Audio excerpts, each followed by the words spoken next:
3 নম্বর টিপ কি, ওই সেম কনসেপ্টের ওপরে তোমাকে ডিফারেন্ট অঙ্ক প্র্যাকটিস করতে হবে আর নিজেকে সলভ করতে হবে। কোনো কারণে সলভ করতে গিয়ে যদি তোমার অঙ্কটা আটকে গিয়ে থাকে, কোনো মতেই গুগল বাবাজির হেল্প নেবে না। এতে কি হবে, এতে তোমার নিজস্ব চিন্তা করার ক্ষমতা কমে যাবে, মানে অ্যানালিটিক্যাল পাওয়ারটা কমে যাবে।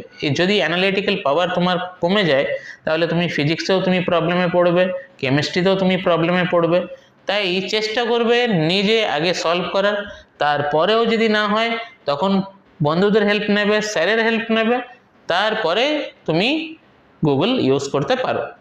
তো 4 নম্বর টিপ কি, যেহেতু ক্লাস 11-এর ম্যাথামেটিক্সের সিলেবাসটা হচ্ছে অনেকটা ভার্সেটাইল আর অনেকটা ভাস্ট, তাহলে আমি বলবো যে অন্যান্য সাবজেক্টের থেকে ম্যাথসের উপরে একটু বেশি সময় দিতে, কারণ এই সাবজেক্টটা স্টেজে মেকআপ করা যাবে না।